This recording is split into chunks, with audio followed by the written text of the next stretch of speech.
Hey, welcome back. This episode is inspired by the question that I get asked a lot, which is, what exactly do you do? And it makes me laugh because honestly, every time I hear my kids trying to answer this question, it's like a full on roast. According to them, I, number one, spend a lot of time sitting with my eyes closed. I play games with cards. I talk to guides that are like people who are here, but actually not like real life people. And I write a whole bunch of numbers and symbols on the paper that don't even add up. It's kind of like math, but not. And the last one I heard was she basically just has meetings all day with like the universe, which honestly, rude, but also not wrong. So today I am setting the record straight. I will tell you exactly what it is that I do. And also, by now, this episode isn't really just about me. I want you to listen to it through a very specific lens, which is what might be possible for you. Here we go. People think I tell the future. They think energy work, numerology, intuition, it's all about prediction. What's going to happen, when it's going to happen, whether it's good, quote unquote, or bad. And yes, I can see things coming, but that's not what I do. Because telling someone what's going to happen is very different than helping them participate in what's trying to happen. And that difference is everything. Fortune telling puts the future out there, like it's already decided, like it's a package en route and we're just sitting here refreshing the tracking number. It sounds comforting until you realize what it is subtly teaching you. Wait, prepare, brace, hope. And over time, something even more discouraging and quite honestly dangerous happens, which is people stop moving, they stop choosing, they stop trusting themselves, and they outsource authority to timing, signs, or like someone else's insight. Fortune telling answers curiosity, but it does not build capacity. And leadership, creation, expansion, all of these things don't come from waiting. And so I don't fortune tell, but I do forecast. And there was a moment in my work where I really started to notice this. I could very clearly see and sense, and I would tell people what I saw coming. But some of them, upon hearing that information, would freeze. And they'd say something like, okay, well, I'll just wait then. Or I guess it's not time yet. Or if it's going to happen anyway, then I'll hold off with this. And other people that I shared with, I gave them the same insight, but they had a wildly different outcome. And here's what I realized through that. Information without orientation is paralyzing. And I'm not here just to narrate timelines. I'm here to help people move through them. And so let me be clear. I do see disruptions. I do see what is coming. I've seen red tape around a client's field and knew that her visa would get canceled weeks before it did. I saw a book deal collapse before the email canceling it was ever sent. And I felt a system shake so clearly that I actually felt the earthquake in my body. And I knew that a client's entire tech stack would go down. So from the outside, that sounds like prediction, but that's not how it functions in my work. Because I don't see these things as quote unquote bad news. I see them as early signals, and early signals are power. So I'm going to actually go deeper into those client situations so we can really unpack them and you can really feel and hear the difference. So let's start with that visa. Okay, so I was working with a client and she was planning events, travel, and really her business expansion based on the assumption that her PR process, which she was currently in, would wrap up smoothly sometime in the next few months. But in her field, I saw the red tape, clear as day. And I said, listen, I don't think this is going to be as smooth as you're anticipating. I see friction. I see this red tape around your visa in this specific window. And I gave her a time frame. Fast forward to that exact time frame, and she sent me a message. It probably had a few swear words in it, essentially like, you were right, my visa has been canceled and my PR track is gone. And here's the thing, it wasn't a shock. Yes, it was disappointing. Yes, of course. But it wasn't destabilizing because we had it in our knowing she could pivot faster. She didn't waste weeks trying to force a closed door. She made these new decisions from reality, not fantasy. And that is activation. You know, that other client had a publication date set for her book. Everything looked perfect on paper. But I heard and saw very clearly that she was going to receive something, a question, information that was going to make her question, are you sure? So I told her, listen, be open here. Something is going to interrupt the story that you've been told by this person, and it's actually good information. And on the exact day that I named, she got the email. The deal wasn't as solid as she had been led to believe. But because she wasn't blindsided, she didn't spiral. She already had other options in her mind, and she moved through it faster, cleaner, or stronger because she had that information. This last one is a funny one because I had a larger corporate client, and they were migrating tech systems. And in choosing a day to kind of do that final shift between the old and the new, they asked me, like, what day would be best for this? And as I was feeling into the time frame they gave me, I told them what day not to do it on. This one really still makes me laugh. Okay. So I was like, don't do it on this day. But here's where free will and choice come into the equation. So logistics happen, right? Vacation schedules, timelines, a little bit of human stubbornness. And the project lead, this person on the project, put his foot down. And he was like, listen, this is the last day, like a couple people in the office before we want to go on vacation. Like, we need to do it that day. And then he was like, why? What do you feel on that day? Like, why shouldn't we do it that day? And I remember closing my eyes and feeling into it. And I said, it feels like the ground is shaking underneath my feet. Like the foundation won't hold. The earth feels shaky that day. And also, I wrote that in my calendar, my energetic calendar for that month. So everybody who gets my calendar also have that information. And so here again is where free will comes in. I'm not here to override people, right? I'm here to help them respond to it well. So when he told me, well, thanks, Jess, but that has to be the day, I didn't argue with him. We got strategic. So we put provisions in place. We allowed for dual maintenance of the systems, so they were mirroring each other. We scheduled extra customer support on that day. We had rollback plans just in case something happened on that day. And that day came, and I remember standing in my kitchen, and there was a literal earthquake. The earth moved underneath my feet, just like I had felt it was going to weeks before. And at that exact moment, I got a message from the client. And just like there was an actual earthquake, they are also located here in BC, their migration shook right along with it. And of course, the migration to the new system collapsed. But it didn't take them down because they were prepared. All of those provisions we had in place, they were able to utilize. And so what was a major disruption, right, or could have been a disaster for them on that day, yes, those were hiccups, but it wasn't, I guess, as catastrophic as it could have been.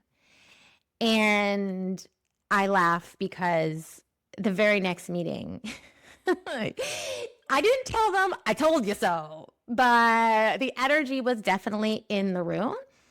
And because of that, there is this trust in the energetic cycles for them that, again, this doesn't mean that they will never or always choose, like depending on what I say and share, but I guarantee we will always put provisions in when I see something coming. When we see a collapse before it happens, we're not being punished. We are being positioned. That red tape didn't mean like failure. It just meant like that route was closing. So can you choose differently? That book deal falling apart didn't mean you missed your chance. It just meant that that container couldn't hold what she was becoming. And that system going down for my clients didn't mean that everything was broken. It just meant, okay, like what you're building has outgrown the infrastructure. So I never tell clients, this will happen to you. I say, this is the energy that you're currently in relationship with. Now, what do you want to do about it? That is activation. And underneath this is the core truth that time is not a straight line. It's not rigid. It's not locked in. What does time respond to? Readiness, choice, embodiment, willingness to move. Two people can have the same chart, the same thing, the same opportunity. One person waits and the other person engages in the energy. And yeah, you guessed it. They land in completely different realities. Not because fate chose favorites or one was lucky and the other was not. It's because your availability and your willingness to go with the energy matters. This is what we call timeline activation. And this is what I do. So timeline activation is not about telling you what will happen. It is about showing you what's already in motion, where momentum exists. It kind of like you look out to the ocean and you can see a wave starting to form, where resistance within your field is trying perhaps to protect you. What version of you is already ready and what version of you perhaps needs to do something differently in order to be ready. So I help clients orient to where they're standing, which doors are real and ready to open, which ones are closing, and which ones require them to step forward first. So I don't say this is your future. I say this is what responds when you move. And this is also why sometimes what I see so clearly does not happen. Not because it wasn't real, not because it was wrong, but because focus and intention truly matter in energetics. So when I'm working with a client, I'm tuning into what they are actively orienting towards.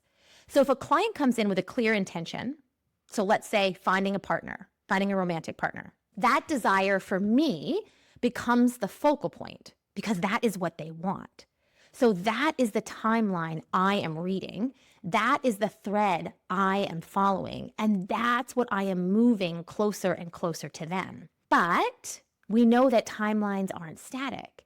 And as time moves on, people move, right? Priorities shift, focus changes. So maybe this client decides to pour their energy back into their business. Maybe their capacity changes. Maybe something else becomes more alive or more urgent or more true in the moment. And when their focus shifts, the timeline shifts with it. So if the relationship doesn't materialize the way it once looked like it would, it's not because that outcome wasn't possible. It's just because the client themselves changed course. And so the timelines no longer converge, not due to failure, but due to choice. And this is actually one of the most empowering parts of my work. It shows that nothing is locked in. You are not at the mercy of a prediction. You are in relationship with time. And time responds to where you place your energy, your attention, and your willingness to move. And that is all your choice. When I think about the energy of this year, leaders do not wait for guarantees, and creators don't wait for permission. Activated people don't ask, will this work? Instead, they ask, okay, am I available for this version of myself? Fortune telling asks you to observe time. Timeline activation asks you to enter it. One might keep you safe as an observer, but the other makes you sovereign. And this is such a beautiful remembering here of we activate the choice. So now is where I'm really going to answer that question that I started with. What do I actually do? And more importantly, what can you, the listener, actually do with this? Because most people ask me, like, what is numerology? And I actually think that's the wrong question. The real question is, like, what can you do with it? I'm not interested, honestly, in what something is or isn't. My favorite question to ask, and I know it's like the most annoying question, is whenever someone gets an insight or aha, or they learn something new, my immediate question is, so what? What are you going to do with this? Because knowledge, information is not what moves the needle. What you do with it does, right? What you choose to do with it. So it is this decision-making system, a timing tool, a pattern decoder. And really, one of the things I use to create this energetic advantage, like in life, leadership, money, momentum, whatever it is, okay? So if we think specifically just to numerology, numbers don't label you. If you go back to my episode on metrics that matter, numbers say nothing about you. They inform you. They show where the energy flows, where it sticks, where timing is really supportive versus where timing might feel a little bit sticky, what patterns repeat until you choose to interrupt them. And this is why two people can take the same strategy and get wildly different results, because strategy is not the whole story. The person implementing the strategy, their energy, that's the story. And so this goes into your personal chart, which is your operating system. This is your default setting, right? What I look at are these energetic patterns, these numbers, these geometrical shapes that are all in your DNA, in your unique body. And it shows you so many things: how you lead, how you decide, how you respond under pressure, how you create, how you receive, how you sabotage when you're tired or overwhelmed or trying to be someone you're not. So I don't ask clients, like, what should you do? We talk about what's already working in their field and what are they forcing, because forcing is really expensive and it's draining. And so how can you use your energetic advantage that's already in you? It's coded within you. How can you use that so it feels more effortless? Now, here's the thing. We don't live in isolation. This part matters so much because you're not this chart or this energy floating around in space. You are this energy in relationship with a partner, kids, clients, a team, an audience, a business, a family system, a calendar, an environment, whatever it is. So I don't just look at your numbers. Again, like I said, any numerologist can look at your numbers. You can ask ChatGPT for your numbers, but I wouldn't be a very good numerologist if I only did that.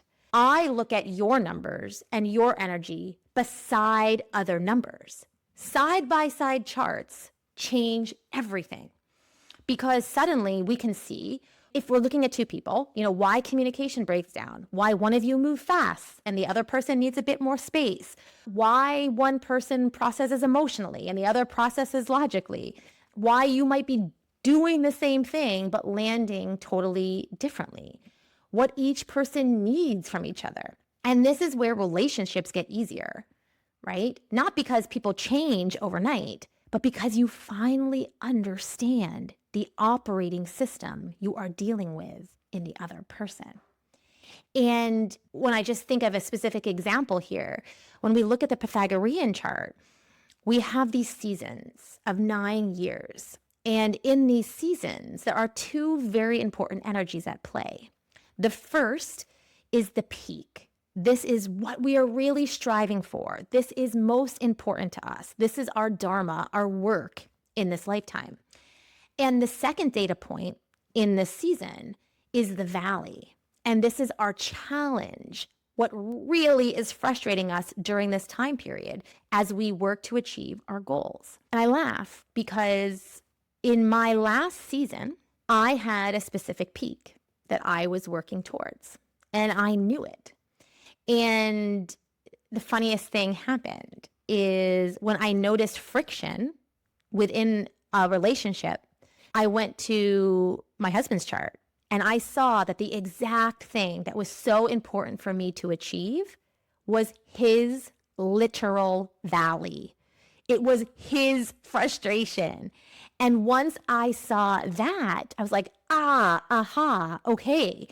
And once I knew that, I couldn't change the energy, but I knew how to approach it differently.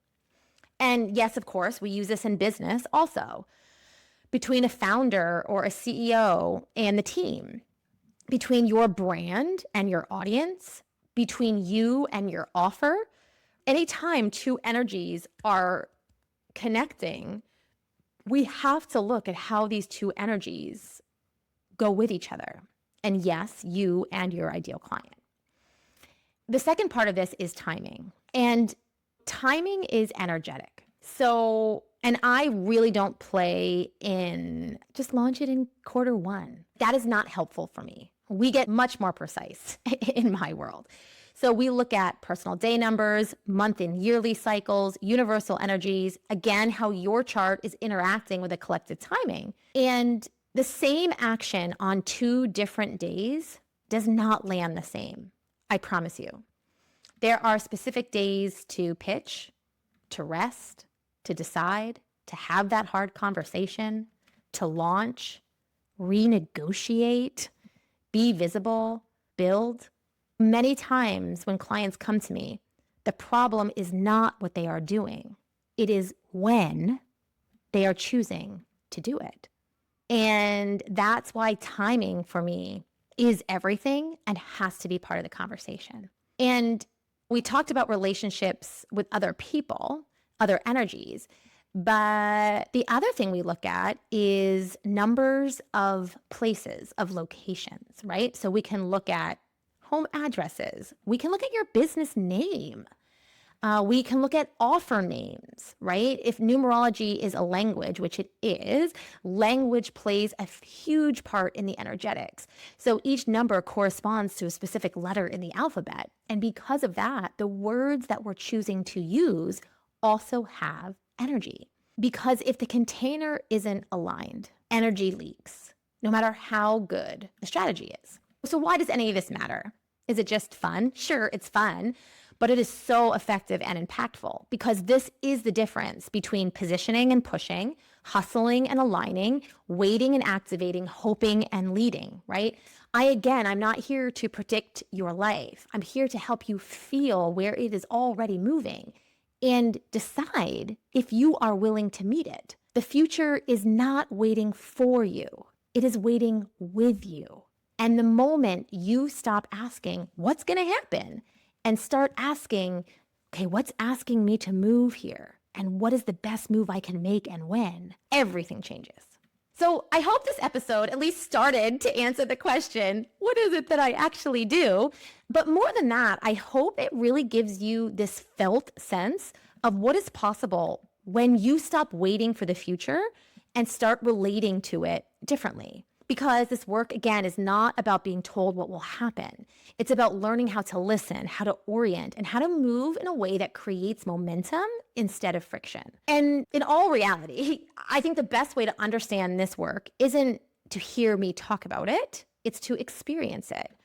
And so if you are curious what it looks like to have an expert look at your patterns, your timings, your relationship, your next move, again, not to predict your life, but to activate what is already trying to move, I do offer a limited amount of one-off sessions. You can find the link in the show notes.